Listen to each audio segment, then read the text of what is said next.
As consumers, we are bombarded by it at every turn, like the Incredible Hulk being bombarded by gamma rays. But what makes some media endure, while others are banished to the forgotten black hole of obscurity, never to be heard from again? Who or what decides this? Hetero life mates Steve and Yahel want to know, and they want to know now. This is Obscurity Now. And what's up, Obscurians? It's time for another episode of Obscurity Now, the show where we take a look at weird and almost forgotten pieces of media, and then we decide if they should be tossed into the void of obscurity, never to be heard from again, or remembered for all of human history. My name is Steve, and with me is a man who was kicked out of the A-Team because he refused to wear a leather vest. It's Yahel. How are you doing, Steve? I was actually kicked out of the A-Team because I refused to fire a gun and not hit anybody with the bullets. Wow, you're just too vicious for the A-Team. You're more of a young blood type of guy. Yeah. The A-Team have a lot of guns, a lot of explosives, and they want to use them against people, but not hurt them. Right. There was a lot of that going on in the 80s. I feel like the G.I. Joe in the cartoon, they kind of have that policy or problem. Are they doing it on purpose? Like, who knows? Is it a problem that people aren't dying? I mean, is that what you're if saying, you're a Steve? military group and the opposition isn't perishing, then yeah, I'd say it's probably a problem. But it's funny too because G.I. Joe they used like lasers because they didn't want like bullets being fired because it's a kid show. Yeah, oh, that's exactly. Well, the G.I. Joe had the blue lasers, Cobra had the red lasers, and they just flew left and right, and they never hit anyone unless you're watching the movie. I think a few people got taken down in that. But if you read the Marvel comics, which are excellent, there's actual death and bullets and real guns in that. As real as a 3-color comic can make them. But to those of you joining us today, we are discussing a random episode of the A-Team with. Well, not random per se. No, I was going to follow that up with. It falls in line with our Thanksgiving content that we are bringing to you all through the month of November. And and it's a great excuse to talk about the A-Team anyway, because of course they're not very obscure. Although, what's up? They did have like a reboot movie out like a few years ago, but it didn't do well, right? I was going to ask did you see it? What did you? No. Oh, it's good. It's actually good. Is it? I went and saw it in the theater, and it was a lot of fun. I was pretty disappointed that it didn't do well, and everybody is good in it. Even Curtis Rampage Jackson playing Mr. T. Really? Yeah, he's good. And I mean, of course, you've got Liam Neeson as Hannibal and Bradley Cooper as Face, and God, I can't remember who played Murdoch, but yeah, everybody, it's a really fun movie. I suggest you check it out, and you Obscurians check it out. You won't be disappointed. So all right, so you missed the movie. What's your history with the show? Were you a fan back in the day? Oh man, I remember watching the A-Team back in Puerto Rico. So like I don't remember like a lot of it per se because I was so young. I would have been like 6 or something like that. But I distinctly remember watching it, and I want to say either me or maybe it was my brother had some of the A-Team toys. I think we had the van. Oh yeah, I think I did too. Yeah. Yeah. So, I mean, I was definitely like a fan of the A-Team, and I know we're going to talk about it later too, but like that theme song is so like iconic. Oh, absolutely. What about you? What's your history? I mean, this show started in 1983. Basically, I was born 1 year before the A-Team was ever on the air. So, sure. Yeah, I was a fan. I mean, it's kind of part of that family of, hey, we've got a cool vehicle shows, kind of like Knight Rider. Right. And yeah, like I'm pretty sure I had the Hot Wheels version. Oh crap. We just lost Yahel, everyone. No, I'm here. Whew. I accidentally hit the mute video button. Sorry. We were having problems with Skype before we started here, so I thought, QAnon was once again, they got wind of our Qbert episode, talking about their plans and their propaganda, and Yep. they were trying to take down Obscurity Now, but they That's right. failed. Hubert 2024. Yeah, let's select him into something. Why not? But yeah, like I love the show. Now, who as a child, do you remember who your favorites were, or who your favorite was of the A Team? um, it was probably Mr. T, I would think. Oh yeah, But I do remember liking Murdoch, or at least that's like those are like the two that that stood out the most to me that I like always remembered. Because they're kind of like the zanier characters. right, of course. Oh yeah, Mr. Although T. Hannibal, man, I just didn't like realize as a child how fucking unhinged Hannibal is as a human Oh, being. I'm so glad you mentioned him, and we definitely need to mention George Papard, who's the actor who plays Hannibal, because I think a lot of Hannibal was basically just who he was behind the scenes. Oh, really? Uh, I know nothing about the oh guy. no! Oh well, all right. When we get to the cast area, yeah, we'll definitely have some talk about George Papard.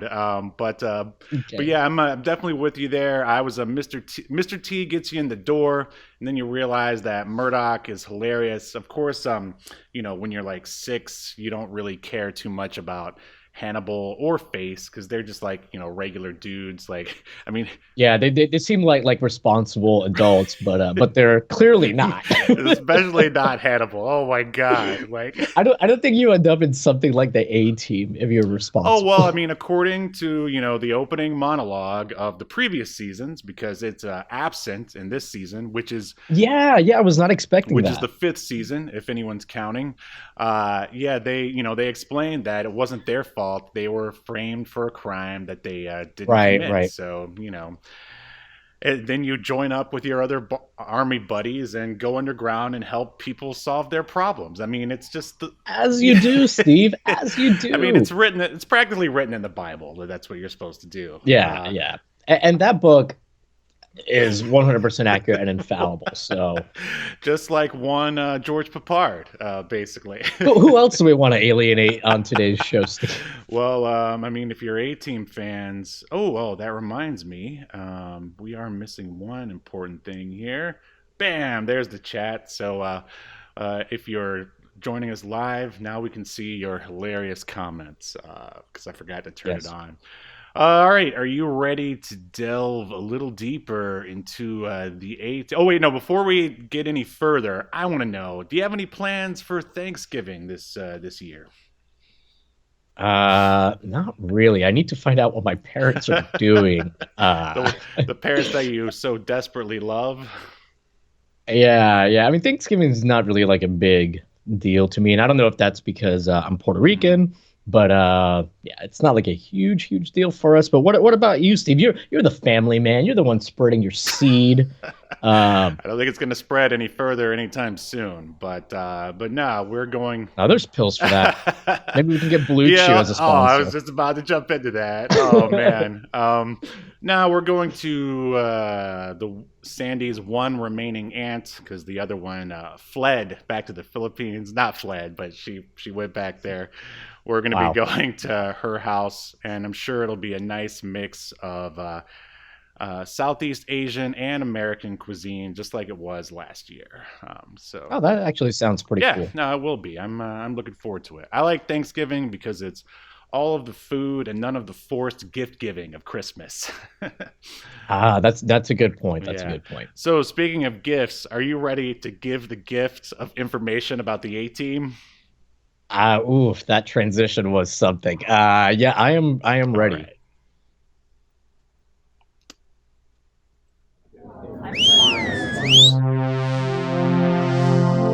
Welcome to your feature presentation. As we said, all right, this is season 5, episode 8 of the A Team. You can watch the 18 on 18 A Team on Tubi, And I don't know about you, but man, I thought it looked pristine on there. I mean, I haven't watched an episode of A-Team in probably since the 80s or maybe early Yeah. 90s. I thought it looked great. How about you? Yeah, I don't know if they remastered it at some point or something, but yeah, it looked really, really good, really, really Yeah, I'm sharp. guessing they did a digital transfer. They must have the masters Yeah, or yeah, something. that's what Yeah, I'm the guessing. masters. Yeah. But yeah, it's called Family Reunion, so make sure you watch it on Tubi, or if not, just join us as we spoil the hell out of this. And the A Team actually ran for 5 seasons from 1983 to 1987, 97 episodes. And it premiered January 23rd, 1993. And as we mentioned, there's a one feature film. And now for this episode, it premiered November 18th, 1986, just like our past couple of shows that we watched, right there in November, ready for Thanksgiving. And I think it's funny that we seem to keep showing up for the 80s to talk about these Thanksgiving shows because we have Yeah, that's back when Thanksgiving was a real man, yeah. and We wasn't wearing a skirt like this new we Thanksgiving, got to make this Gen Z we got to make Thanksgiving. Thanksgiving great again. Oh God. You were thinking it. But Uh, here is a case you've been living under a rock, or maybe you're just young. Here is a series synopsis for the A Team. Four Vietnam vets framed for a crime they didn't commit help the innocent while on the run from the military. And the synopsis for this particular episode is as follows. On Thanksgiving, General Stockwell's orders the A-Team to reunite a wanted criminal, A.J. Bancroft, with his daughter Ellen within 24 hours. In return, Bancroft will provide evidence that could bring down half the crooked politicians in Washington. And I'm going to go ahead and cut it off there because the synopsis yeah, is so long and there's spoilers in it as well. So yeah, yeah, and there's a lot that happens in this episode. Like this is a densely packed it is. episode. And I would say it's a bit deeper than your average A-Team episode because one of the members of the A-Team, we actually find out about their past more or less, and that's not something Yeah. I mean, I remember seeing a lot of back in the day, but of course it's been like 20 years. How long? Yeah, yeah. I was just gonna ask you, like, when's the last time you even watched an episode of the A Like, Team? I'm sure I remember when FX first became a thing, they used to run episodes of A-Team on there. And that was probably at like my grandmother's house when I was bored, just turn on FX and watch that Hmm. episode of the A-Team. How about yourself? I mean, I imagine that I haven't seen an episode of the A Team since like the early '90s, maybe even the late Right. '80s. I'm right there with you. Um, so yeah, I mean, I haven't seen this maybe like in what 30 years or something. Well, that's why Ugh, we did. feel feel feel very old. Time is passing, old chum. You just can't turn on the old rabbit ears anymore and see a bunch of guys hanging around a vehicle solving crimes. You know what I mean? Back when men were real Well, men, riding around in a van right. together. Instead, you have to, I guess, turn on a Fast and the Furious movie where they just use family as an excuse to like rob people. I don't know. It's just not the Yeah, same. it's if you do it with your family, Yeah, it's not a it's for crime. family. Yeah. So Yeah. the director of this episode is one James Darren, and he's actually a writer as well, and he directed and acted on the following shows, some of which we've already covered. One being known as Renegade, Yahel's favorite, Silk Stockings, the one for adults, not for kids. And he directed an episode of The Nowhere Man, a show we're going to cover someday. Walker, Texas Nice. Ranger, and he acted on an episode of, wait for it, Star Trek Deep Space Nine. Nice. So you're already making the Star Trek connection. Well, Steve, don't sound the alarm because there are other I Star Trek I figured actors in you'd this. find someone lurking around. But the writers here, we've got a three-headed writing team, and the first is one of the creators of the show, one Frank Lupo, and he wrote and created the following shows: Riptide, Hunter, Werewolf, which I've never heard of, wise guy, and he wrote one episode of the original Battlestar Galactica. Which that's interesting. Yep. Have you ever even seen the original? Because Dirk, yeah, I watched the first episode. That was enough. That was all I needed. I mean, it was not bad, but it's very different from the reimagining. But I was just going to say Dirk Benedict, the actor that plays Templeton. This guy has so many names. They call him Templeton. They call him Faith. They call him Faceman. They call him Peck. Right. But anyways, Dirk Benedict was in the original Battlestar Galactica. Yep. I think he was Starbuck. Absolutely. So the next writer is also the creator. One, Stephen J. Cannell, and we've already reviewed a couple of his shows, including the aforementioned Renegade, and everyone's favorite, not only TV show of all time, but also episode of Obscurity Now, Marker. He also wrote and created Silk Stockings, Greatest American Hero, Rockford Files. I mean, the guy's a legend. Like, we could talk forever about Stephen J. Cannell, and a lot of his shows are awesome. So, just lucky guy. And the last writer is one Stephen L. Sears. There's a lot of Stevens in this writing team. Oh, you must be excited. Oh, I am. He also wrote Riptide, Xena Warrior Princess, and a show that I barely remembered that we should definitely check out. Did you ever watch an episode of The Highwayman?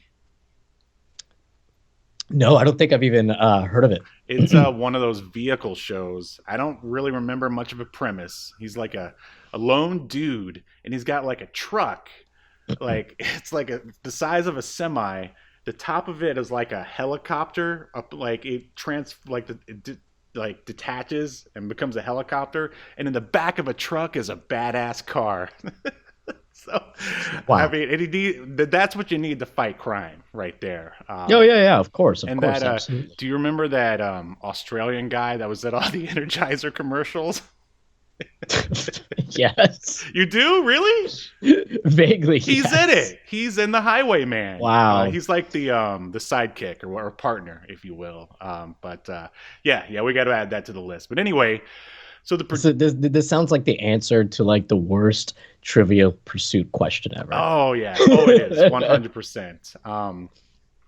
So yeah, the production companies were Universal Television and Stephen J. Cannell Productions.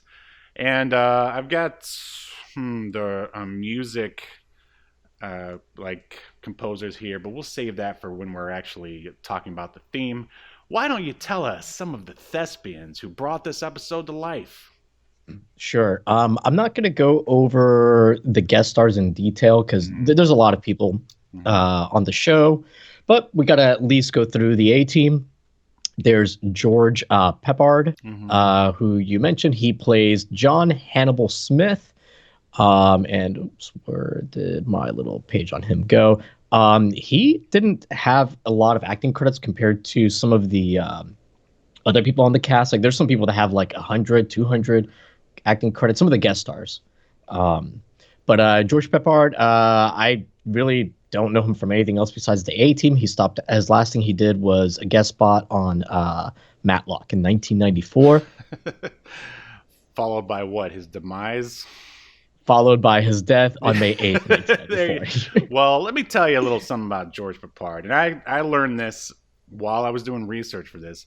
He's basically one of the, he was a huge actor, like back in the 50s, like on like a George Clooney level. Basically, but apparently he's also a giant asshole to work with. He's had like 5 wives. He's got that kind of face. He's got that face. Oh yeah, and basically, I'm sure he was one of those guys who was like, oh, TV, but he like mismanaged his money. He like bought a ranch or something and like didn't know how to run it. And he just got a reputation for being a guy who was hard to work with. And it was actually written in his contract for the A-team that if he was fired from the show for being difficult, then he would basically ruin his career. He would be blacklisted, basically. And Wow, how do you get that written in? You'll have to ask to a contract? the producers of 118 because they. Yeah, I'll get a Ouija board and bring up the ghost of George Peppard and be like, "Hey, man, how is it that you get to be such a big asshole that they write into your contract we're gonna blacklist you from the industry you're in if you're an asshole in this show?" But he and blacklisted is tantamount to canceled, in case which is the parlance of our times. But yeah, he thought he was the star of the show, and basically he and Mr. T, like, he did not like Mr. T because Mr. T got all the attention, more or less. Oh my God, I have heard about their little feud. And sorry, I just you unlocked the memory. Sorry, and continue. He wouldn't even. He would send, I was reading where he would send Dirk Benedict or the other stars to send messages to Mr. T because he didn't even want to talk to him. And he referred to him as the man with the gold, which actually sounds kind of cool. Yeah, that's not the insult George Peppard thinks it is. I know, right? I'm sure he was thinking something much worse, but I guess only right. But he's got that contract. He's got to be careful. Exactly. With what he says. I mean, and I think it's very obvious in this episode that George Peppard definitely thinks he's the star as well, as we're going to see in like the first couple scenes. But I'll save that till we get through to the walkthrough area. What? I mean, the man, I will say, he oozes like charisma. When he's on screen, like I see why, even though he's difficult to work with, they like still brought him on, because I mean, Hannibal, like in a less charismatic actor's hand, I don't think would really work. Right. But you can like kind of like buy like all his off the wall stuff because he's so damn charming about it. I agree. It's almost like a. I think at his age, it's almost like sleaze at this point. It's he's definitely like sleazy. sleazy. Yeah, that guy's. He's had 5 wives. He's been up to. Yeah, he's got sleazerism. Yeah, and it's. I love it that it's right off the bat and like evident in the first scene, which we'll talk about when we get there. He's oozing charisma, just like I'm sure his genitals oozed pus at many points throughout his Jesus whoring about Hollywood. Anyways, there's other cast members, Steve, who have kept their crotches dry and clear of diseases, I believe. I don't know. I'm assuming. I'll tell you one who didn't have any problems. And I know I said I wasn't going to mention the guest stars, but I've got to mention him now because so there's one who's one of the Owens' like goons. So he doesn't have any lines. He's not even credited, but his name is Dick. Oh yeah, Warlock. I was going to mention that too. Dick Warlock. Great name. Yeah, great name. Never had any problems with venereal diseases. Just demons from another realm and summoning them. Yeah. Yes. So we already discussed Dirk Benedict a little bit. He plays Templeton, aka Faceman, aka Peck. He is probably, I think most people would know him from Battlestar Galactica initially. But he was in quite a few things, including the 2010 A-Team movie. He plays a prisoner. Nice. But yeah. Moving on, we've got Mr. T, who plays B.A. Baracus. When I go over the episode, I'll probably kind of refer to him as Mr. T sometimes because there's not really a lot of difference between Mr. T. Who knows where B.A. Baracus ends and Are Mr. you trying T to starts. say that Mr. T doesn't have range as an actor? Oh, no, I'm not saying he doesn't have range. He's, he just plays himself. I saw Rocky too. Yeah, but he's just playing himself for the most part, which, to be fair, in almost everything he ever does, he's kind of playing himself. DC but Cab. I think Mr. T is actually like a pretty good. He's a pretty good comedic actor. Yeah, actually. no, he's a great character. I mean, that's if you want a guy like Mr. T, you got to get Mr. T. Yeah, I mean, he's in the WWE Hall of Fame, for a reason. So, anyways, moving on, we've got Eddie Velez, who plays Frankie Santana. Eddie Velez is one of the few people still acting from the main cast. He's in some TV series this year called Walker Independence. Never heard of it, but he's kept acting. You may recognize him from the Anna Nicole Smith story. I didn't, but Steve, I know you're a big fan. Movie. I watch it every year around Christmas. with the family. Of course. Of course. Then we've got Robert wait, Vaughn, who quick plays. question about Eddie Velez. Do you even remember him in the show? Because I do not. I didn't at first, but after a few scenes, like I do kind of vaguely recall him. I think, but I don't know. Okay. I think he might only be in this season because isn't Face also only like in season 5? Face I think is there from the beginning. Oh, I thought somebody had got added later on. Okay. Anyways, moving on. We've got Robert Vaughn. Robert Vaughn plays General Stockwell, General Hunt Stockwell. He was in a bunch of stuff throughout his career. He has 231 credits. Right. Yes, Steve. You look like you're bursting with some Robert Vaughn information. It's a Robert Vaughn / George Papard bit of trivia. Allegedly, Robert Vaughn was hired on to help ease the tension between George Papard and Mr. T. He got a job because they hated each other so much. Wow. Yeah, because he was a friend. Robert Vaughn was a friend. I think it's actually his character that comes in the 5th season. You're absolutely correct. And yeah, he was a old friend of George Papard, so they thought if they hired him on, he could help reel him in. They thought if they brought on another drip dick from the 1960s that maybe it would help Papard feel a little bit more at ease. You want to go pick up some hookers after the show? Sure, let's do it. Anyways, he was in The Magnificent Seven and a million other things. We're not going to discuss him. Then we've got wait, I think that's the whole team, right? Except you for skipped over Dwight Schultz. Well, I was saving him for last, but yeah, Dwight Schultz. He is Howling Mad Murdoch. Really kind of funny, eccentric character. I think he does it is another kind of one of those characters that's written in a way where like it could like be really like goofy and campy and corny. I mean, it kind of is campy and corny, but it could just fall apart and not work. But Dwight has a great performance. Allegedly, Dwight producers. Sorry. Why do you know so much gossip about this cast? I mean, I read up. What could I say? But allegedly, the producers. It's like Wendy Williams is hosting, and she's just like, "Well, let me tell you what I heard. Let me tell you about the whole tea." purpose of this show, isn't it? I know. You just never had so much Hollywood gossip on the cast before. Most of the shit that we cover is so obscure. There's not a lot of info about it. So this was easy. This was like shooting fish in a barrel. But no. Yeah, apparently the producers didn't like the Murdoch character at first, but it tested so well with the audience that they kept him in. I heard that too at some point in my lifetime. I probably heard of it because I've seen a few interviews with Dwight Schultz because I know him from Star Trek.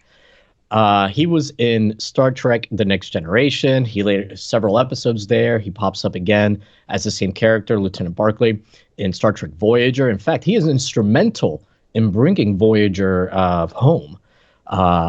He's also in Star Trek First Contact. He's in one of the video games. He's also a fucking nut job. We've already alienated enough people, but let's just say, to us, QAnon is just a bunch of crazy conspiracy theories to make fun of. For him, it's more of a way of life. So are you trying to say that, like, he and Dean Cain and Sorbo kind of all go to the same, like, acting, like, camp? Yes. Gotcha. Yes. Like, what I'm trying to say is that even though Dwight Schultz was in Wolfenstein: The New Order, the video game, his favorite video game is actually Cuba. Well said. And he was probably also like, wait, why are the Nazis the bad guys? Oh, ouch. Maybe. Allegedly. I don't know. Probably. Does this get a connection, or do we have more to go? Nope. We've also got another person, Jeffrey Combe.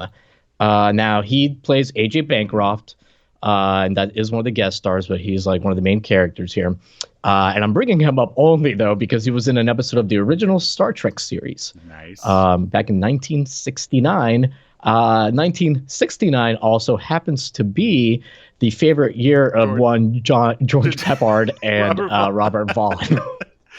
Oh, man. If you weren't going to say that, I was. All right, here we go. Cast. Oh no! We've just entered another Star Trek Connection. So we open a shot of General Hunt Stockwell. He's sitting at a desk reading some papers, and he's got like some blinking lights behind him. So and a computer off in the background. So it's because it's just like it's just the typical sort of set design. It's like, well, how are we gonna make this thing look special or we got to put modern, like a big block with blinky lights on it in the back, and I think there's a phone attached to it too.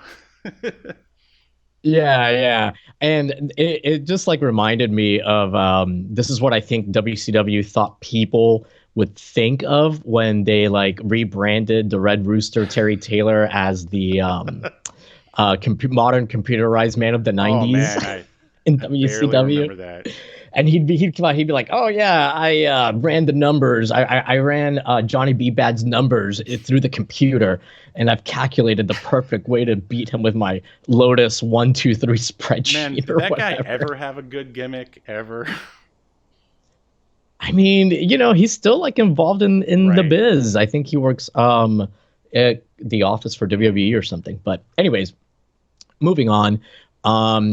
So we end up finding out, a woman walks in and he tells her that, he's looking at what could be the most important document he's ever received.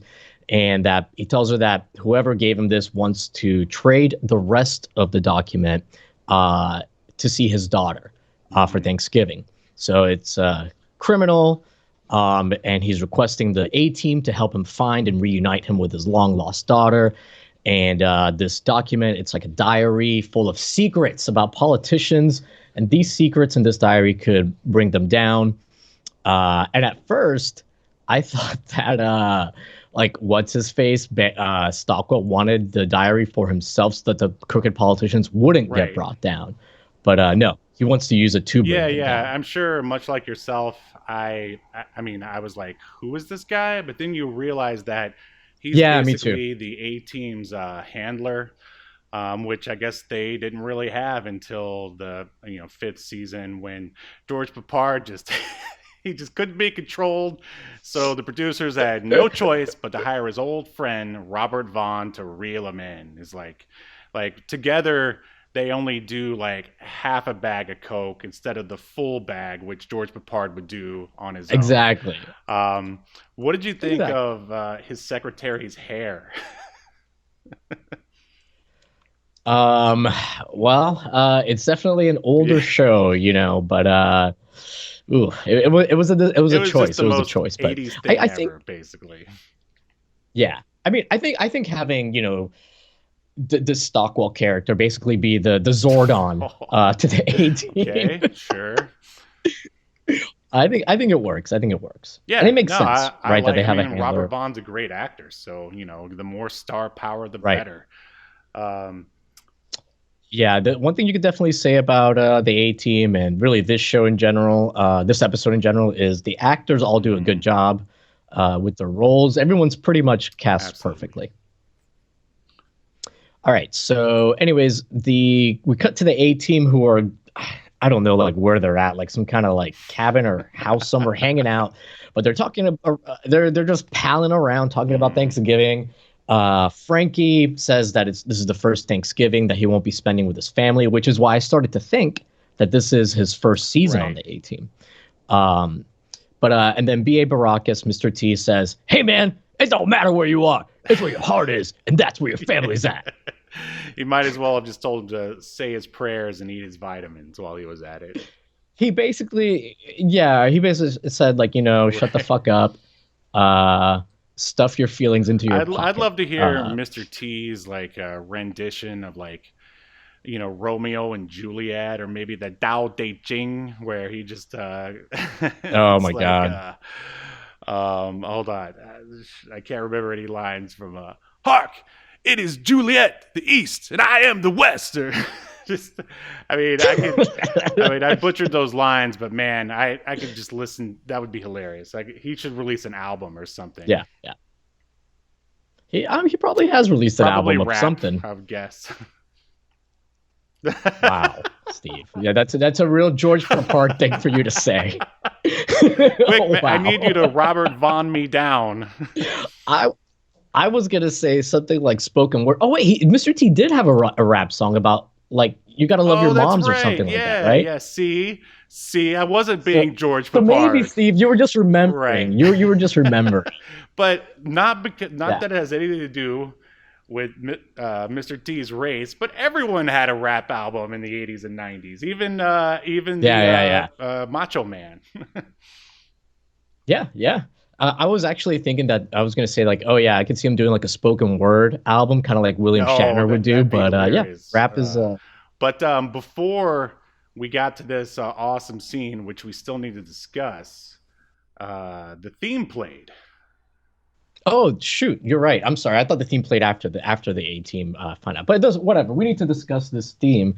All right, so the cold open ends, and I was expecting the original theme. I mean, which is a fantastic theme, of course. Although it does sound like the original recording sounds like it was recorded by like a high school marching band, but like a skilled one. Like you know what I'm talking about, right? Yeah, yeah, yeah, So, yeah, yeah. all right, Yeah. this is the 5th season. I guess they decided to spice it up. Instead of the marching band, it's very synth heavy, and like it actually opens up with this like it almost sounds Like just like a drum drum machine. beats, like doom, Yeah, doom, yeah, and doom. it's really awesome. And they forego like the opening monologue where they explain about the A Team because again they're in their 5th season and Yeah. everybody knows about them at this point.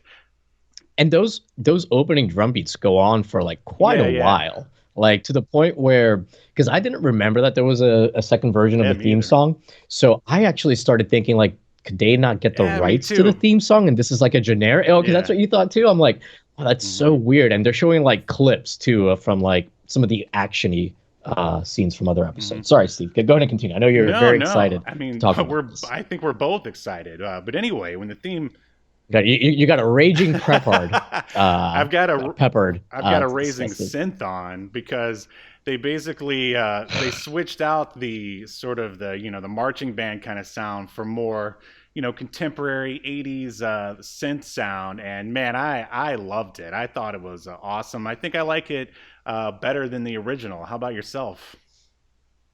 Yeah, I loved it too. I don't know if I like it better than the original, but I definitely like it a lot.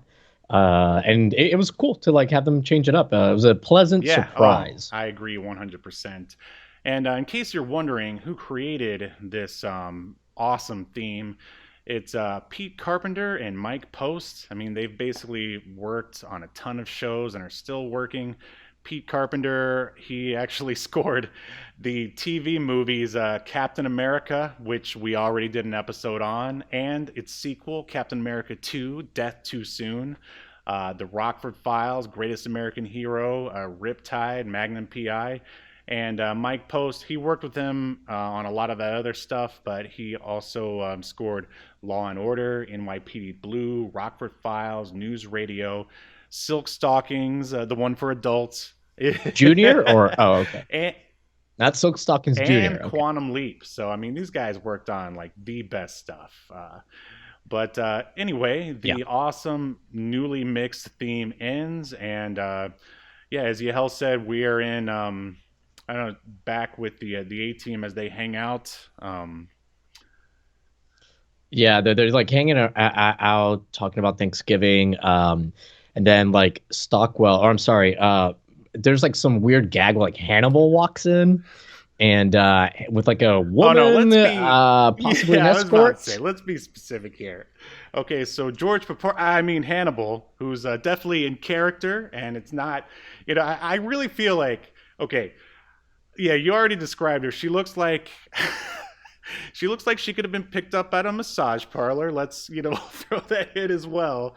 And Yeah, yeah.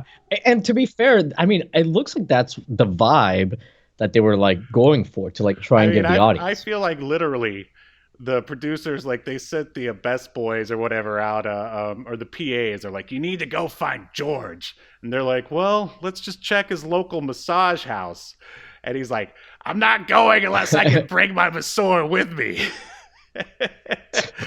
And so yeah, and then she doesn't have any lines. She's just there to hang on George's arm and to like kiss him at the Give and him a how would kiss. you describe the age difference? Oh, I don't know. Grandfather to Oh, granddaughter. it's so. I mean, I hate this term, but good God, is it the definition of cringe, especially when they kiss? And there's no reason. Yeah, I'm not even sure George knew that he was being filmed. I think he walked into set and just started talking and then gave I her a mean, unless smooch. they really are trying to pass off Hannibal as like this sleazy, like older army guy who, I mean, then literally there's no reason for her to be there. I mean, I'm glad she got paid, glad she got a role and everything, but really there is no reason for her to be there. Yeah. But anyways, we all they have this little conversation. Basically, like Murdoch talks about how he like raises turkeys now. So Murdoch is supposed to be bringing the turkey uncooked for Hannibal to then cook because Hannibal's cooking this Right, of feast for course. Thanksgiving. But Murdoch, because he's weird, he like raises turkeys now, and because of that, he can't bring himself to eat one. Anyways, it's just like a minor It's pretty character dumb. thing. It's It's pretty stupid, but dumb. it's Yeah, fun. dumb fun. Yeah. Yeah. Anyways, so then we cut to Stockwell telling the team that he wants them to help a known criminal reunite with his daughter, Ellen Bancroft, because he has a diary, he being the criminal who's named. Just going forward, I'm going to call the criminal guy with the diary Bancroft, and his daughter, I'm just going to call Sounds her good. Ellen, just to keep it simple. Anyways, he says that he wants them to help this guy Bancroft, who's kind of like a known criminal. And I guess he's been living out of the country. We never really find out what Bancroft did that was bad, other than he was doing some crooked stuff along with other American I think we politicians, can I guess. assume a little bit of insider trading. Right. So he tells them that Stockwell sends the A team to Florida for their mission, but it's really obvious that they're Oh not in yeah, Florida. You see mountains in the background. This is definitely yeah. filmed I in was going to ask California. you about that. Yeah, as a current Florida resident and a former Florida resident. Yeah, this isn't Florida, but they put the license plate on all the cars, so it must be Right. Florida, right? Yeah, yeah. And like there's not a lot of like winter cabins I know, in right? Florida. There's quite It a was the few of most those here. un-Florida But area I've ever seen. but yeah, anyways, so the team is like in the van, the A team, they're driving to Washington. There's some banter about a girl that Murdoch. Oh, I'm When they sorry, you first have. showed the van, I mean, did you pop a little? Did you get chills? Oh God, it yeah, looks so yeah, awesome, yeah, yeah. especially in this, I guess whatever high definition, whatever we're looking at. Just, Yeah. it's an awesome van. Yeah, it's a cool paint job. It actually still looks Mhm. good somehow, even though it's like an old GMC van from Oh, like I'm the sure. mid Like '80s. after Like, every episode, they're like, "Let's get a new van." Like, yeah, it was pristine, not the action van that it, there should yeah, be. yeah, yeah. Like, I just, yeah, you're right.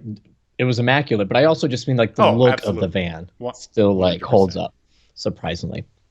So, anyways, their team is in their amazing sex van driving to Florida. There's a little bit of banter about a girl that Murdoch met at his apartment complex, and she's like taking care of his hamster while he's away. And like Peck makes a joke about how it's not every day a woman offers to watch a man's rodent, and it's not the zinger that Peck seems to think Right. it is. But you know, this little scene does kind of help establish that Murdoch and Peck have like a friendly friends, like they're really that they're actually Right. friends and not just thrown on this team together. Then we're in Washington, and we see that there's a politician named Edwards. It's telling like what looks like to be a committee of congressmen or senators. We find out that basically this committee is Edwards was appointed to be like the head of the defense finance, and this committee is the committee that's going to confirm him for the appointment.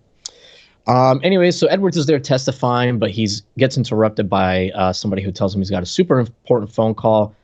So he goes to go get this phone call, and on the phone call, he finds out that Bancroft is coming back to the country. Edwards says that Bancroft is going to try and take him down, but that he'll want to see his daughter first. I guess Edwards must know Bancroft very well to figure out the entire plot from one I phone figure call. they But all were on Epstein's island together. basically, Edwards tells the man on the other end, who we later find out is named Owens, to intercept the daughter. So we go to a scene where now the A team is like they've split up into two teams. And one of these teams is on a boat where they surprise the captain they take him by surprise with a gun. Doesn't seem necessary. Right. But Hannibal is like, I think it's Hannibal, right? That he's got like a gun to the Oh, guy's head. To yeah, his this is head. when like it's it's so funny that you could tell that George Papard was probably writing like the producers and the writers like hard to make sure that he was constantly featured. Like he comes in, he like outsmarts everyone, and Yeah. when really like the people should be leading, you think would be like Face or because he's just, I mean, there's no way around it. George Papard is old, and it's obvious that he's out of shape. Right. But he's the one leading the team, being the man of action. Like he's just like, Well, Steve. Actually, how old do you think Papard is here? Because I know how old he actually is. But I'm curious to think how old you think 65, 60s. He was 65 when he died. This is 10 years before that. He is like 54 or 55. Well, depending on when he this was probably did a lot of drinking back in his day. Yeah, a lot of hard living. 5 wives, man. everyone. 5 wives. Yeah. Anyways, so where was I? Boat, So yeah, we go to see now the Papard takes the captain, and then I don't even know why they felt the need to do that, but then like we see Bancroft roll out in his wheelchair. He's in a wheelchair. And he tells the captain not to worry, that the A-team is here to be his escort. Yep. So if the A-team's supposed to be there, why do they have to go with a gun to the captain? Because this is an action show and Americans demand action. I guess. Or maybe Hannibal's just unhinged. He just wants to kill everyone. He knows he's going to die soon. Basically. He wants to take everyone down with him.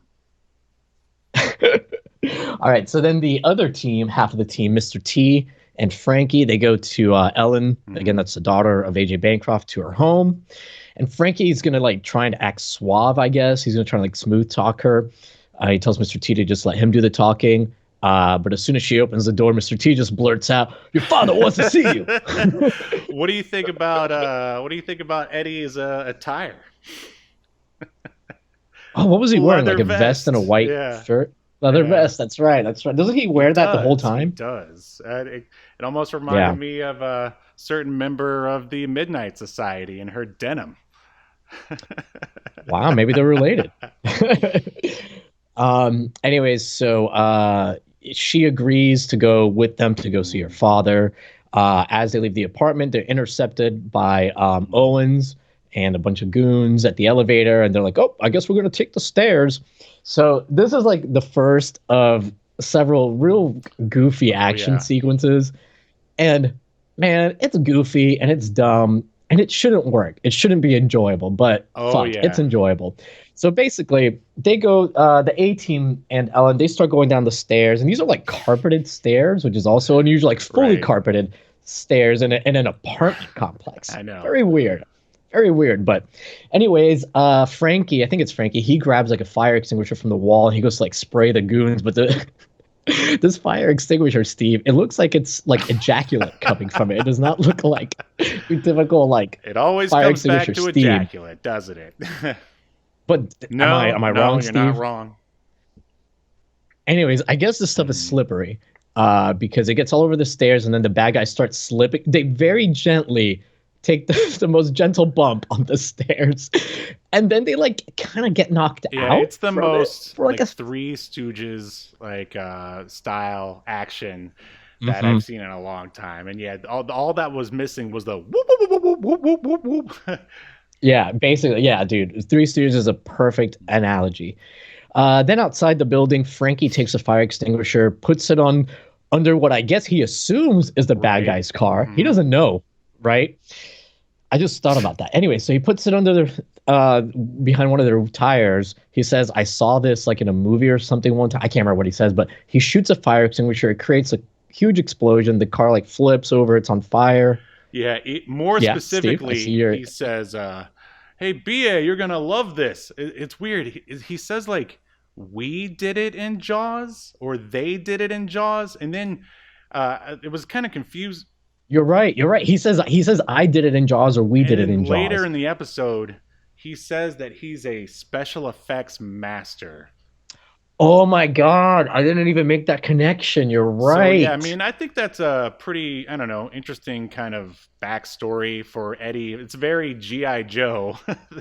But Yeah, yeah, yeah, so now yeah. yeah, that makes sense. But yeah, but the explosion really isn't that big. I mean, I guess what are you gonna get from a little fire extinguisher anyway? But for the time and the context, it works. We'll go with it.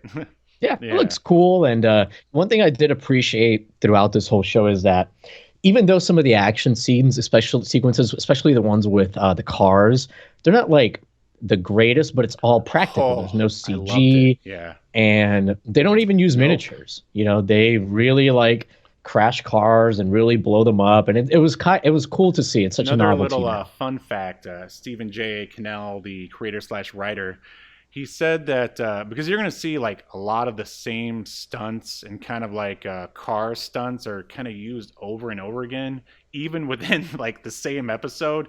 He said they really like to Hmm. quote push the realism. They thought it was fun to push the realism. Yeah. Okay. Well, so I don't know the way some of these car. Well, we'll get to it later. When a car Hmm. is veered off the road in a Right. very dramatic fashion. Anyways, so where was I? So now Murdoch and Bancroft are sitting at a Hmm. restaurant. Somehow they bring up Peck, who's called Hmm. Face or Face Man because he's so Right. good looking. And then I forgot that like Face was a con Right. man, I Something like guess. that. Yeah. Yeah. So, anyways, he talks about what a good guy he is, but that he's also a Hmm. con man. The rest of the A team show up at the restaurant with Bancroft's daughter Ellen. Then AJ and Ellen sit down together alone at their own table, and then the A team goes to a table by themselves.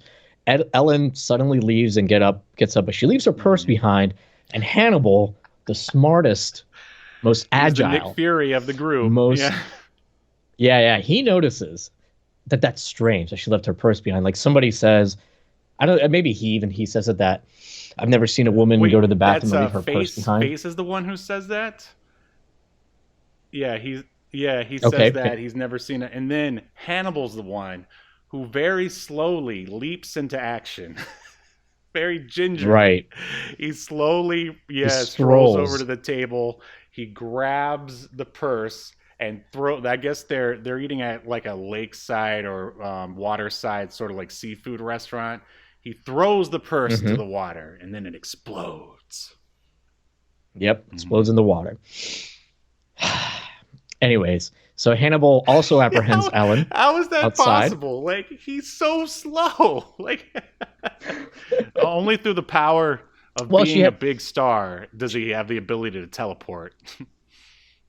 she might have gotten caught in the gravitational pull His of his sexy, gut. Uh, his sleaziness. Yeah.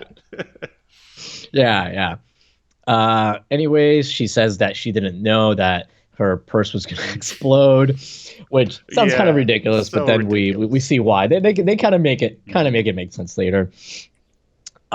Anyways, so like Murdoch's like tells AJ Bancroft in the restaurant, "Oh, we gotta go." He starts wheeling him away, and like a picture, something drops out of his wallet. It's like this little case. It's got a picture of Mm. Ellen on one side and a picture of Face when he was younger Right. on the other side.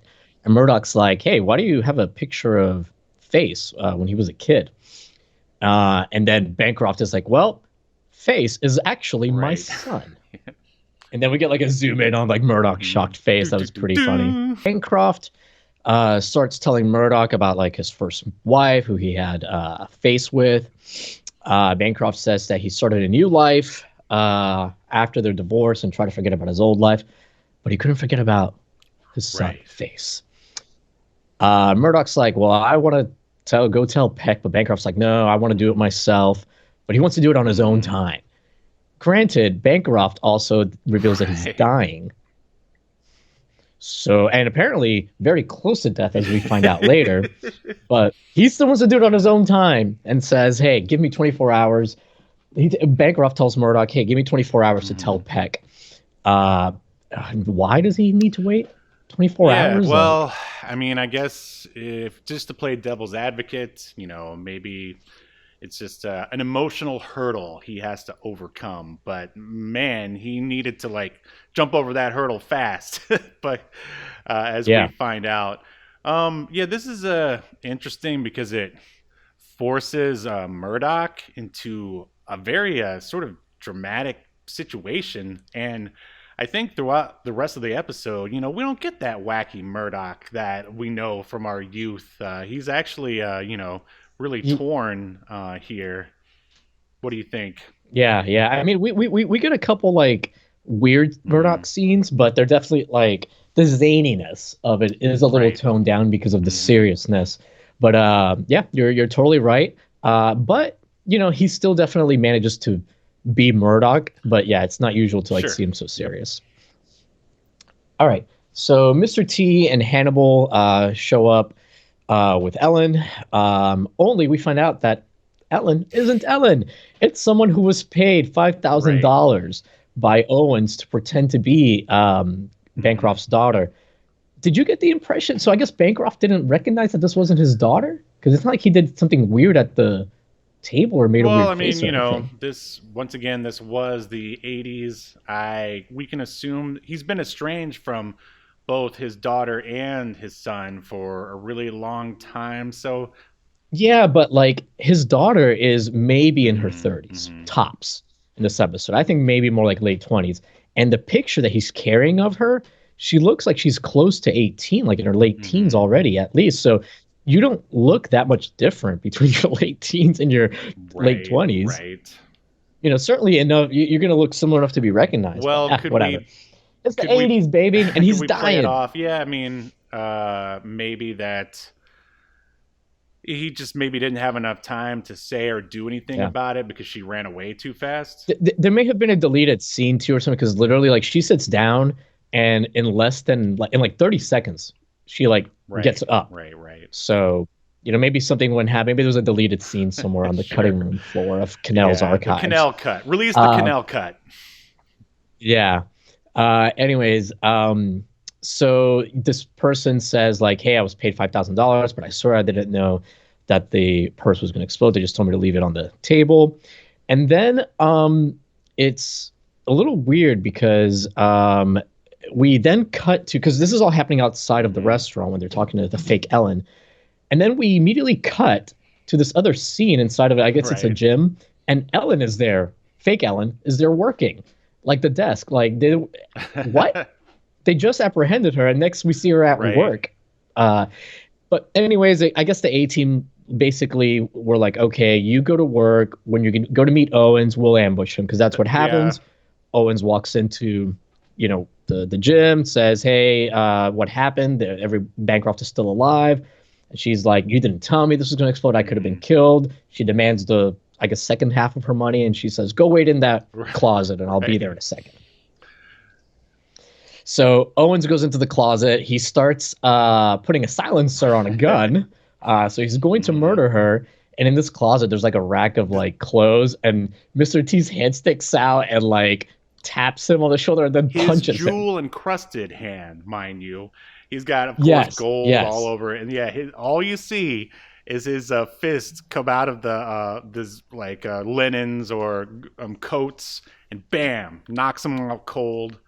And and that brings us to the next scene where they have Owens inside of a sauna, and basically they're interrogating him. Sorry, this dog is being crazy. Okay. So they go. What would you call the contraption? Is it a real contraption that Owens is in? He's in a one-person personal sauna? Yeah, that's one of those old school. I'm surprised you don't know about it since you're such a gym rat. That. I remember I used to see him in old school Looney Tunes, and I never went to the saunas. I mean, that's you only go there if you're an old man or if the A-team have ambushed you. Right. Well, anyway, I think the idea was that they put you in there and it's supposed to help you sweat off a couple of pounds or something like that. Yeah, it's like a sauna. Yeah, I mean, I get what it is. I just didn't know that those. Yeah, were I things. guess they still were back then. Yeah, so he's basically in a little box, Owens is, where only his head is sticking out, and he's sweating because they've got it set to 130 degrees. So torture. Their plan is to torture this man. Right. and they're like, "Oh, this is just a low setting." Then they put it on the high setting to get him to talk, and Mr. T like says, "Cook that sucker." Right. Anyways, Owens. So Hannibal is asking Owens because, of course, Hannibal is a master interrogator. Hannibal asks Owens where Ellen is. Owens is like, "Hey, I don't know," but Edwards, the politician that we saw getting confirmed by that committee earlier in Congress or whatever, Owens says Edwards has her. Bancroft is like, "Yep, I'm not surprised because my diary has a lot of stuff about Edwards and it could bring him down." So now the A-team is inexplicably at a junkyard. Hold on, before we jump to that next scene. Hannibal tells Mr. T to put Owens, quote, on ice. And then they cut. And I'm like, whoa, did Mr. T just kill that guy? Because that's usually what that means. I think in this context, it's like, cool this guy down because they've been... Yeah, I think it's literally cool him off so he doesn't kill him. You know how we don't want to actually hurt anyone. Course. We only want to cause mild inconvenience at the most. Right, but that was just like, it was just so weird. Just he's like, BA, put this guy on ice. And it's like, I just imagine him murdering him in between the scene. But it obviously didn't happen. Anyway, moving on. Right. Okay. So the A-team is at a junkyard, and they've stopped there to get some scrap metal together, I guess, to make a metal mouth that's like a claw. They attach to the van because, you always have to incorporate the van into whatever scheme like the A-team is cooking up. So they attach this metal. Well, I guess they create this like metal mouth. They attach it to the front bumper of their van.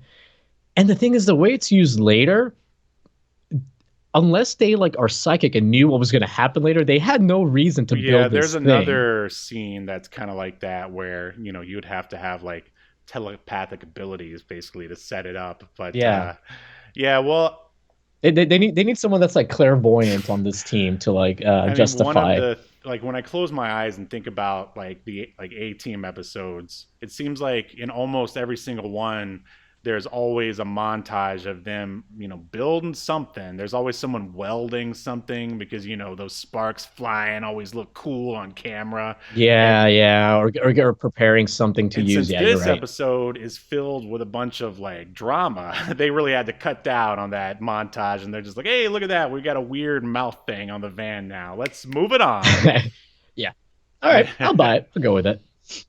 Okay, so now we cut to Hannibal, who has transported himself to Edwards. I don't know if it's his house or his office, but Edwards walks in, and Hannibal asks Edwards where Ellen is after introducing himself. Sitting there of course, with the biggest like shit-eating grin ever. He's got his gloves on, always cigar, black leather gloves.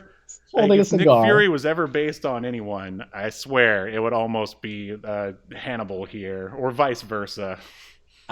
I could see that, and because Hannibal is like, and I guess a shit-eating grin does make sense because, like, as we're gonna see, Hannibal asks him like, where's Ellen or whatever, and while Edwards and Hannibal are talking, like Edwards slides his foot under the desk and like taps like a button that's there. And this button like calls his security is what it's supposed to do.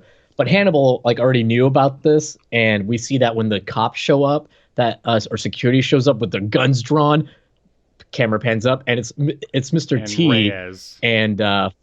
and Frankie or whatever his name is, and they've like put on the costumes. That's so impossible. Why did they put on the costume? Why did they put on the security guard outfits, by the way? I mean, that's as unnecessary. a viewer, like, that's fun. But if you think about it logically, it really makes no sense at all. It's like... And the A-team does quite a few things that they must just do for shits and giggles just to entertain themselves because it doesn't make sense. Think about that. Mr. T and Reyes would have to go, like, find the security guys, knock them all out, put on their costumes... and then wait. That just happened to fit. And then wait for Hannibal to give them the signal to come up just so they could get one over on the bad guy. Right. And there's no guarantee, by the way, that Edwards was ever going to push that button or to even call walk the into his own security. office. Like, what if he came home, Right. made himself a snack, took a shower, took a dump, maybe watched some episodes of Small Wonder, and then he finally goes into his office, and it's like, 9 p.m. Old Hannibal would be snoring at the desk at that point. No, he'd be on his second bottle of scotch. Yeah, there you go. There you go. Hannibal, he's the kind that he's going to sleep when he's dead, Right. And that's why he died at such a young age. Anyways, so Peckham, like I said, Baracus, and it's actually Face, I think, that is with Baracus. But anyways, whatever. They show up in their cop costumes.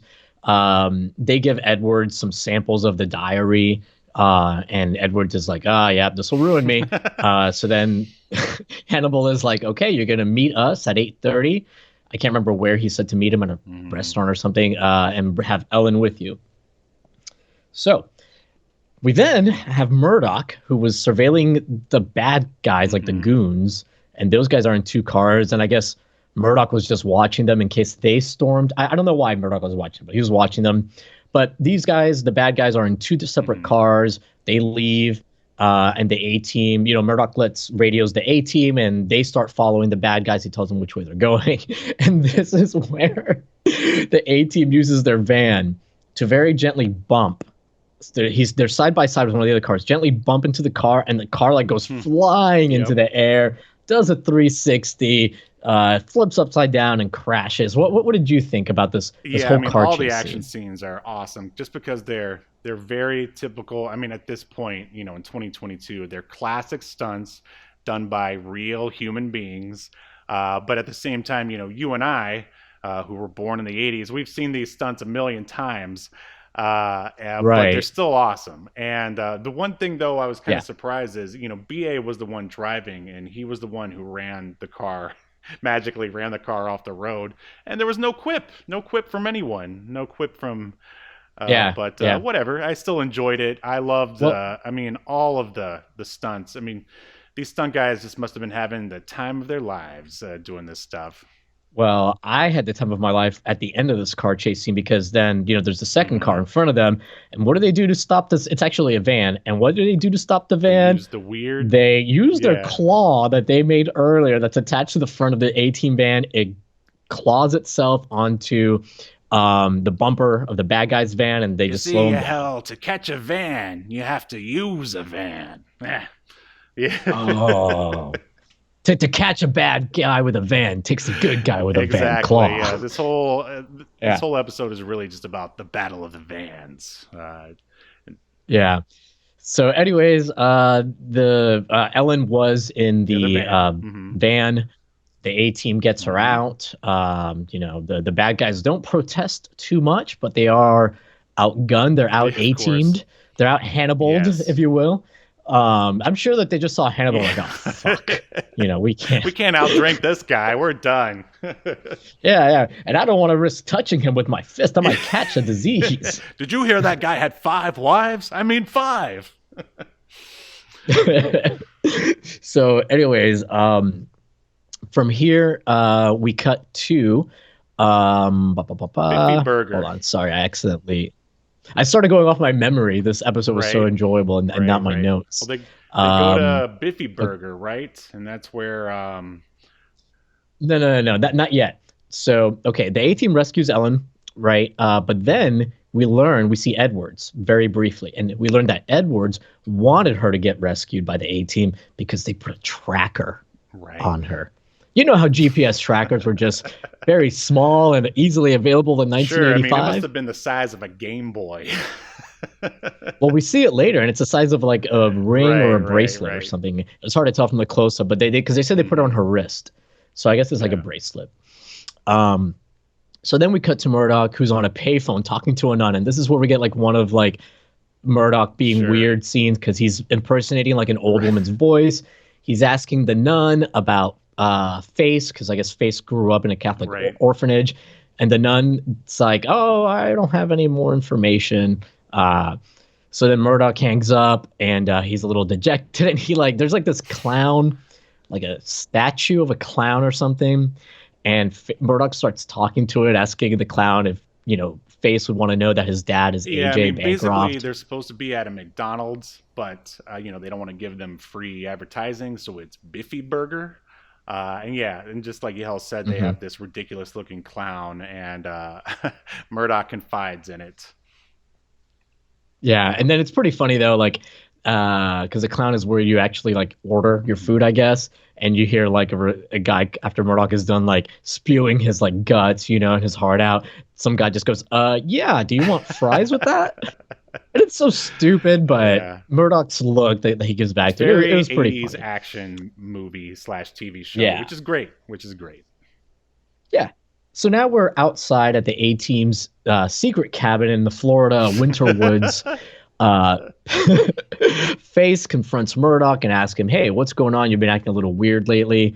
And Murdoch and Peck have this like weird conversation where basically like Murdoch explains the situation to Peck, but he makes it sound like it's about Yeah, somebody he's else, like a very girl or vague about something. it. Yeah. Yeah, he's like, "Oh, what if somebody had something that they don't want you to tell somebody because they want to do it, but you feel like they should know." Blah blah blah. Anyways, um, Bancroft and Ellen are talking in the next scene. This is so Ellen's talking to her dad finally inside the cabin. Ellen is mad because her dad abandoned her and her mom, and she storms out to get some fresh air. Then we see outside Owens and his goons. They're walking around the Closing in. cabin, and so they're closing in with the tracker. You can see the tracker. It's this. I don't. It's like a quarter this. It's like about half the size of a GameCube. It's not small, but it's not like super huge. But it's this metal box that's like Right. beeping, and they're using that to like find out where Ellen is. Did you notice that the transmitter prop is reused later when a certain explosion happens towards Oh the end, and yeah. Oh man. Yeah, it's I the didn't same notice that prop. at first, but yeah, So nice. Good catch. yeah, we'll get to that soon. But anyways, so the bad guys, they go into the cabin, they got their guns drawn, they bust into a room, and they A find a bear. black bear. Actually, we find first is there's a close up of like a pot with like a ring or a bracelet, I guess is what it is, like attached to it, and then we zoom out and see it's a black bear eating like Right, right, honey. right. And this, So they yeah, walk. Oh, sorry, go well, ahead. man, this leads to like the most hilarious sort of stunt, and it's sort of, I guess it continues throughout the rest of the episode. All of the thugs, they all find a window big enough for all of them to jump through the Well, glass. Well, the whole side of this room that they walk into with the black bear, like one side of the room that's facing outside is practically Right, all right, right. windows. So they, I don't know how they found this. This is like amazing location scouting. right, right, yeah. And then we get like a shot, like the camera's outside of the cabin, and we like are looking at this wall with all these windows, and it stays there for like half a Mhm. second, which is just great. And then you see all the bad guys in slow motion. They like burst. They jumped out through a window, like you No, said, and that looks like a pretty hard like yeah, yeah, and they stunt. were all doing it. Now, my question to you, Yahel, is you've got these, hardened, government thugs who, in theory, have no problem pulling a bullet or putting a bullet in someone's head in the name of the government. Why couldn't they just shoot the bear? Why did they have to run away? There's like five of them. And they all have a I gun. know. Like they could have had bear But stew that night, or made a nice, rug out of yeah, that bear. But I guess all these guys had a fear of bears, so that led to them all jumping through the window. And it's just it's a yeah, hilarious image, and the timing, as you said, was just perfect on the you yeah. got to check it out. It was really Hmm. good. It was really good. In the actual A-Team cabin, Face and Bancroft, who, and again, Face doesn't know that this is Hmm. his dad. Supposedly, throughout the episode, I should say that like Murdoch doesn't really know if like he's not accepting it on face value just because AJ Bancroft Hmm. says that he's Murdoch's dad. So he's like making phone Yeah, calls and that's why he's calling right. the nuns to like he's trying to find out, trying to confirm whether or not it's his dad or not. So that's also another reason why Murdoch doesn't want to like just throw that Did we get to onto the scene where Face. Murdoch actually asks Robert Vaughn to look into it? Oh, okay. No, no, that's in the last act, I think. But yeah. So Face is talking to Bancroft about, and Bancroft is just telling him how difficult it is, reconnecting with Ellen and how she doesn't really like him, blah blah blah. And like Peck and Bancroft have this like kind of line at the end where they both talk about how like, oh, we're both criminals. Who would want a father or a son, that's like this. Deep. And, yeah, okay, it just gets you in the heartstrings. Face goes outside to talk to Ellen. Ellen talks about how she read about the awful things her dad did. I would sure like to hear about some of them, but I guess not. But anyways, and Face is like, hey, just because you read those things doesn't mean that they're true, and you may not know the whole story, yada yada. And Face says that like, oh, I don't know who my father is, but if I had a chance to see him, regardless of what he did or didn't do, I would take it, even if I didn't like him. So Face convinces Ellen to go back inside to talk to. Yeah, good show of sort of like Face's character here. Like I don't remember, very many instances where we got a chance to like get anything deeper than other than, hey, I'm the good-looking guy who used to be a con man, like from Face. So yeah, this is pretty interesting. Yeah, and honestly, I mean, with the exception of Mr. T, I mean, even Hannibal gets like character development. I feel like just because you can see who he is, by the few scenes Hannibal has. I mean, I guess you get it with Mr. T too, but there's some really solid character development here for kind of like the B players of the A team. Exactly. Okay. Moving on. Now we do have Murdoch calling General Stockwell, and he kind of blackmails him into helping him, which I thought was pretty ballsy. So, Murdoch like says, hey, can you find out like if, Bancroft really use your resources to find out if he really is Face's father. And Stockwell's kind of an asshole, because Stockwell's like, why should I use my resources for this? Like, he can't be bothered to like punch a couple of the green flashing buttons. Pick up that weird brick phone behind him and call somebody. I mean, come on. Yeah. So Murdoch, says like, hey, I'm a lot closer to the diary that you want to take down these politicians than you are, if you catch my drift. Basically saying, hey, I can keep this diary for myself or destroy it. And then Stockwell's like not even mad. Like Stockwell's like, okay, fine, I'll help you out now. Stockwell seems to me like he's like a chess player. Like he keeps his emotions in a box, and he's all logic, baby. Yeah, and it's almost like you get the feeling like Stockwell almost like respected. He's like, that that Murdoch got one on, exactly. Kind of a thing. Anyways, so I will say Murdoch, quite the friend, very good friend here, quite the fucking bro, doing all this like legwork to try and find out. So, you get to see like Murdoch's a really good guy. Okay. Now Murdoch and Face are having like their millionth conversation. They were like outside of a feed store or a general store. You know how we have those in Florida, to feed all Steve? of our... And they look like a cabin. Yeah, right. To feed all the alligators. Yeah, you remember those from your time. And those sand cranes, sure. Right. So, anyways, Face is like walking out with like some groceries. They start talking, and Face says that after the mission's done, he's going to ask Ellen out. Ellen, who might be his half sister. And Murdoch's reply is so funny. He just like deadpans. That's a stupid idea. and Face was like, why? Are you in? Are you keen on her?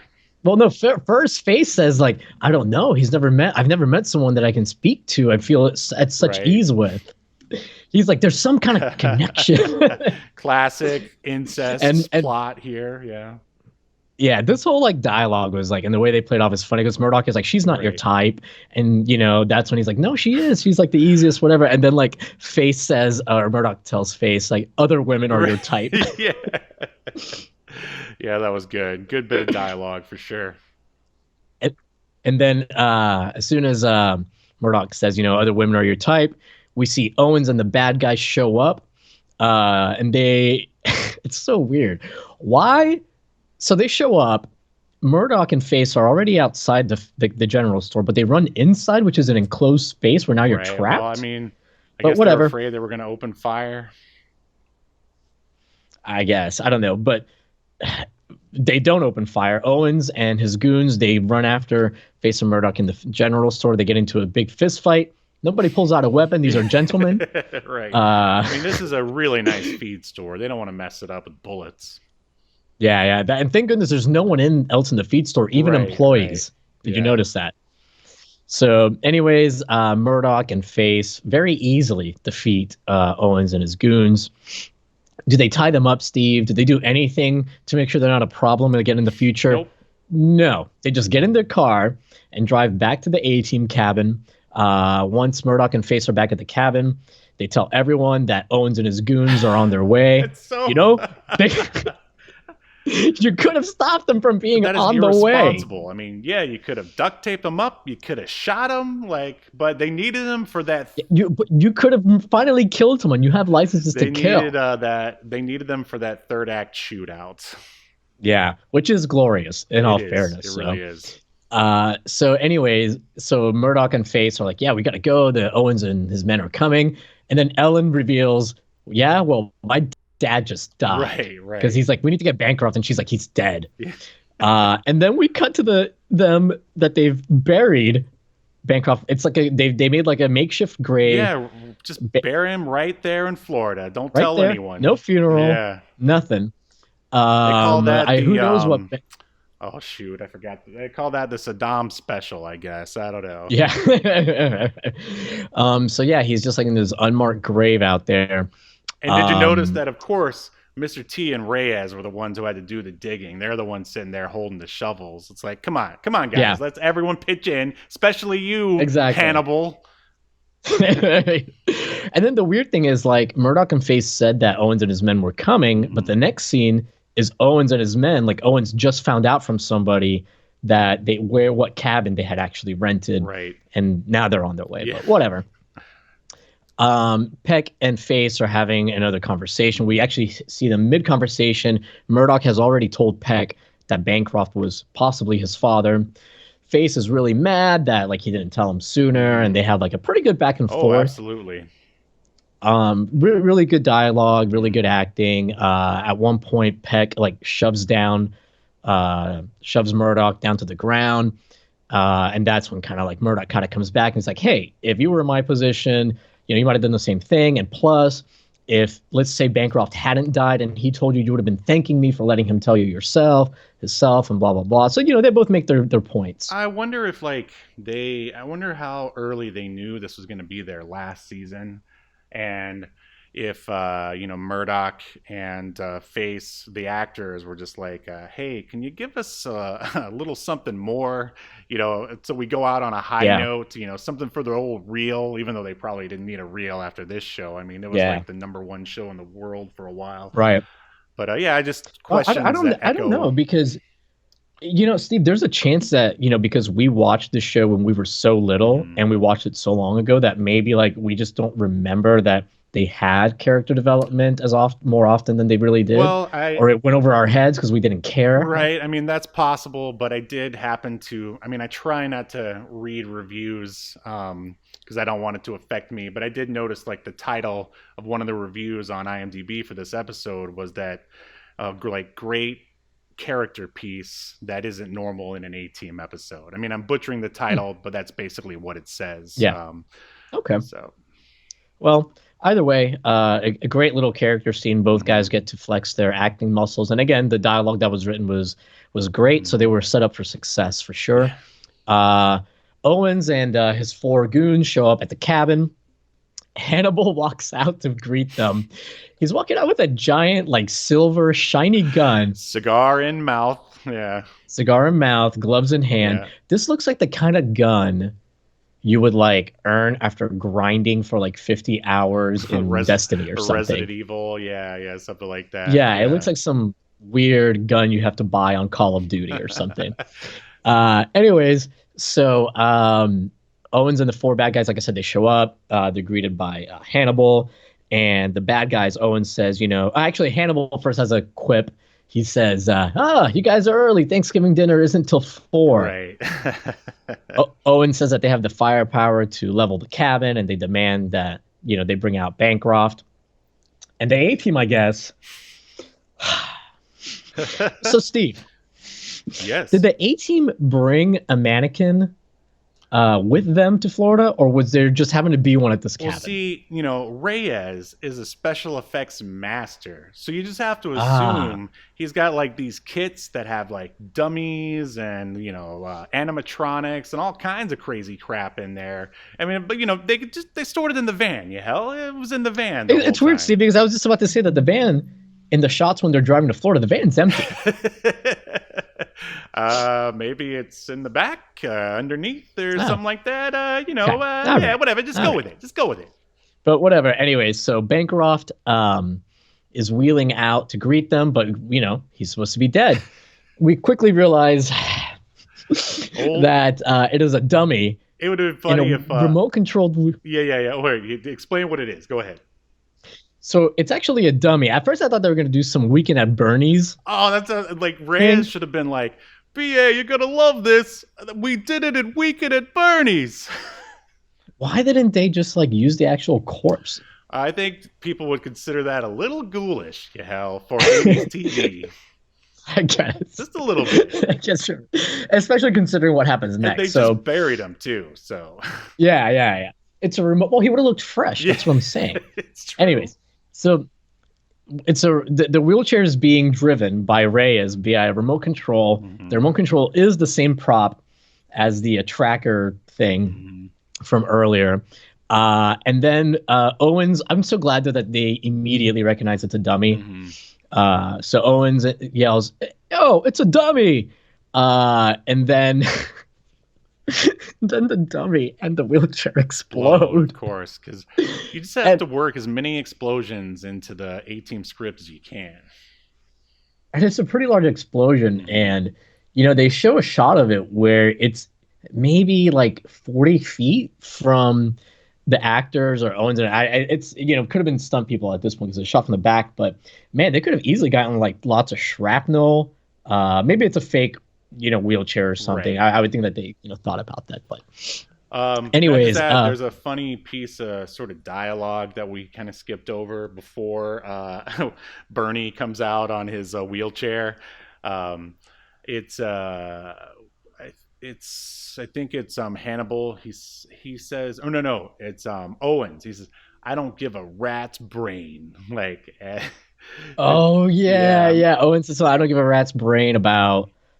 I Right. can't remember. I thought about Thanksgiving or something. Yeah, and yeah. And then he says, and then Hannibal actually says. quips back with why didn't I write it down? Something. He says something like, "Oh, that's funny because you've got a rodent's brain." or Yeah, something yeah, like something along. And then out comes the classic Weekend at Bernie's Yeah. in a wheelchair routine. Yeah. But anyway, This episode has a lot of references to rodents for some reason. Yeah, You can make yeah. a drinking game out of it. so basically we get the typical, not to hijack you here, but we get the classic sort of in the climax shootout that you get in all Right. teams. And anyway, take it away. Yeah, the wheelchair explodes and immediately they start to shoot out. They both start shooting at each other. And Steve, this shootout is, they shoot at each other, as I wrote here in all caps, a lot. That Also, when they blew up the wheelchair, I wrote in all caps in my notes, "Why is the A-Team so extra?" So the A-Team, baby. That's what makes them the A-Team. Yeah. All right, if you think that was extra, man, if you started taking shots every time a guy went through a window, you'd be so drunk by the end of this episode. And there's this, everybody, once they're shot, they immediately go through a window. I'm pretty Yes. sure it was parodied on maybe The Naked Gun or Hot Shots Part 2 or something. But yeah, that's just one of those stunts. There's got to be because even in the general store fight, guys get thrown through the window. Yeah. During the shootout, Mr. T breaks a window, but it's weird because it's like a window on a door, and he's could just stick his side out. But instead he breaks the window to shoot through it. It's so weird. There was Anyways, a sale on candy glass back then, so I guess so. Yeah. But yeah, and this shootout is crazy. There's so many bullets being fired. The A-Team is shooting Not with a drop of blood. Not a drop of blood. No one gets hit. The A-Team is shooting semi-automatic, There's machine Uzis, guns. Yeah, there's a guy like Dwight Schultz, or not Dwight Schultz, Murdoch. He comes out from a field with like some kind of machine gun or Yeah, it's something. the most And masculine thing ever. and then Steve, but then there's like a million fucking explosions because Mhm. I guess Frank, I didn't realize it at first. I was like, did the A team just like plant a bunch of like explosives around the I just compound? assumed Reyes The did cap- it. Yeah, he. Right, and now it makes sense that it's Reyes because he's even like punching buttons. Like he makes like a little mini cabin explode that's near some of the bad guys. Right. Uh, and then at one point, and there's like so much smoke. Like I mean, this is like for a firefight with only 10 people. This looks like a war zone. Like Yeah. it is heck. You could tell they Uh, really had the budget still for Yes. the A team at this point. This is like something you'd expect to see like in an 80s action movie. Yeah. Like the level of explosions. I mean, there's like 10 maybe explosions, maybe more. Anyway, some of the bad guys get into one of their vehicles and they start to get away. Ellen tells Frankie, oh, they're getting away. He says something.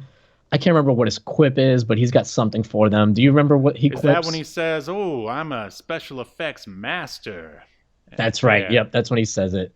And he like pulls on some other weird lever. He has no normal like No. buttons or no he's real weird. iPad with apps on it. Right. But this is the kind of guy that steampunks everything, Yeah. basically.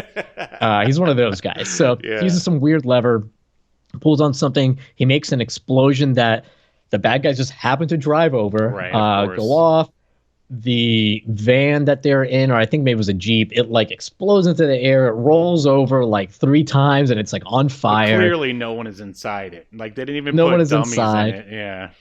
Right. And then the next scene, then we cut to like all the bad guys are like apprehended, Getting basically. round up. Yep. Yeah, they've all been rounded up Not by a the A drop of team. No one got blood, hurt. No scrapes, no bruises. Yeah. No one even has like dirt Yeah. on their suits. It's amazing. Man, those were the days. It's- Those were the days. It's like they just finished playing paintball gun and just took off like the paint suits, Right, and now they're right. just like normal, and now they're buddies again. Mhm. So, anyways, the A team, like I said, they apprehended the bad guys. We cut to the Capitol again, to Washington, where the committee is there again with Edwards interviewing him, and they're about to confirm him. The chair of the committee says that they've found no reason not to confirm him, but then, of course, Ellen makes a dramatic entrance into the hearing. She asks to speak. They let her. This is highly unorthodox. Yeah, basically, what it's one of someone those should kind of say, scenes. Yeah. That's highly unorthodox, but I'll allow it. Yeah, exactly. Kind of scenes. So she has the diary with her. She says that her dad gave her his diary before he died. She mentions that he died on Thanksgiving. And she starts giving the different members of the committee. And Edwards, of course, protested. Oh, you can't let her in here and yada, yada. Right. And she pulls I'm an American citizen, and it is my right to speak at this hearing, and I am requesting to speak. And Edwards is like, oh, we can't do it. And that's when the head of the committee is like, Edwards, it's the law. We have to. Right. But be quick. Yeah, Anyways, it should have just been So she- Steve Rogers himself, like laying it down. Right. Yeah.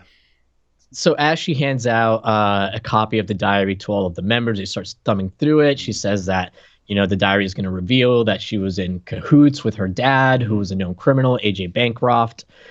The committee, after thumbing through it, says that they're going to suspend the confirmation while they investigate the diary further.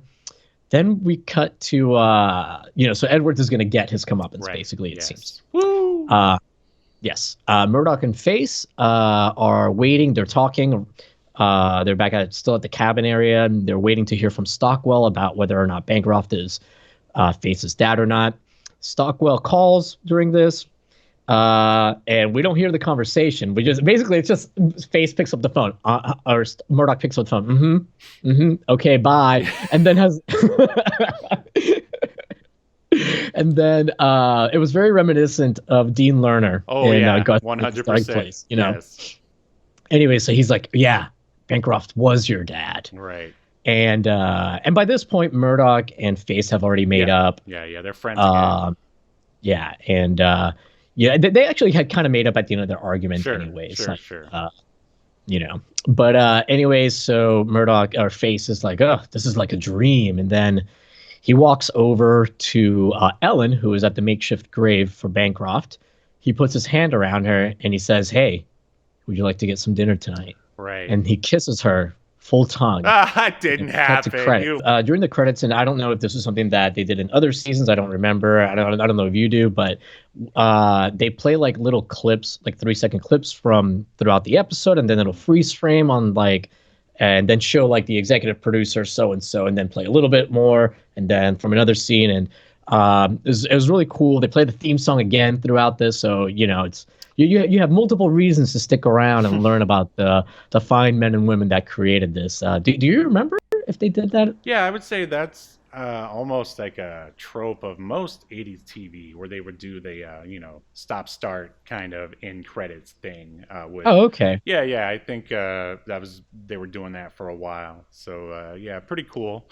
That is the A-Team family business. Their Thanksgiving episode. Yeah, which kind of a downer for the A-Team. I mean, they won and everything, but it's a downer for Templeton Peck, aka Faceman, because he never got to meet his dad. But well, he met his dad. He talked to his dad, yes, but he didn't get to like hear him, I guess.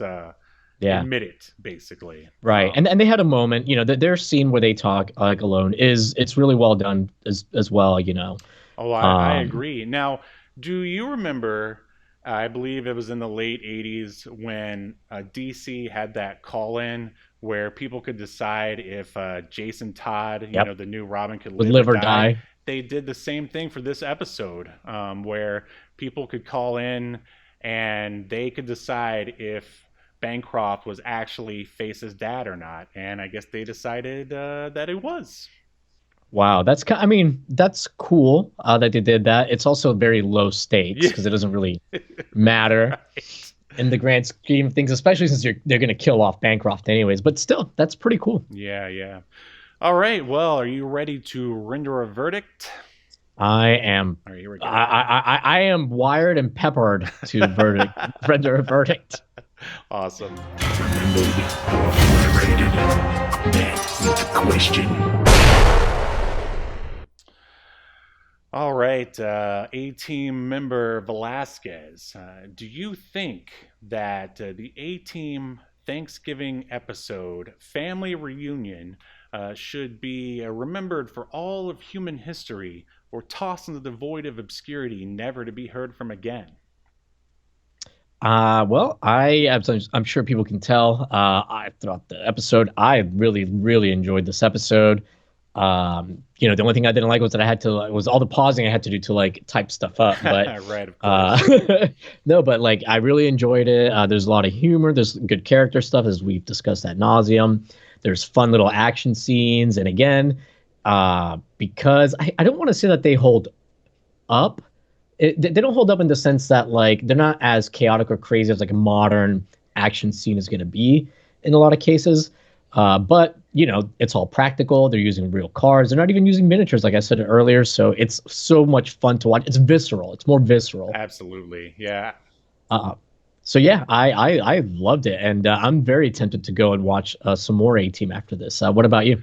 Oh, yeah, I agree basically with everything you said there. I was actually surprised with how much I enjoyed it because, a lot of the time when we, look back on these like action shows that we watched as kids, and you go back and watch them, you realize that there really wasn't that much action because, they were trying to keep their budgets low, and, there's just a lot of like talking until maybe like the last 5-10 minutes. But man, the A-Team in season 5, they were still bringing it. And the writing was great. I mean, I feel like most Stephen J. Cannell stuff is usually written pretty well. And yeah, there was a surprising amount of character work for what normally is considered a cheesy 80s action show. So yeah, I think I'm going to try to catch a few more episodes as well. I mean, of course, there was never any danger of canceling the A-Team because it's a classic show. And I mean, I wish there was more feature films to go off the first one, which you should definitely check out. But yeah, awesome time. I kind of wish there was more there was a little more Mr. T in this one. But yeah, this one was very Mr. T light. And I feel like Hannibal is featured more heavily usually too. I mean, that guy. I mean, look, we've been crapping on what's his George name? Peppard. Yeah. George Peppard. But I mean, he does make the most of his scenes, and he does a great job with the Hannibal character. It doesn't sound like it was much of a stretch for him to do. He managed But to get his masseur into the opening scene somehow. But yeah, I wish I would have liked to have seen maybe a little more of Mr. T and Reyes. But there was a lot going on there with Face and Murdoch, so a couple characters had to take a back seat in order to make the episode work. I'm sure there's plenty of them in other episodes. So. Oh, I'm sure, yeah. Without further ado, this episode shall be remembered. In accordance to Obscurity Now, the most important streaming YouTube podcast in all of the internet, you shall be remembered. Yes. Good show. Good show.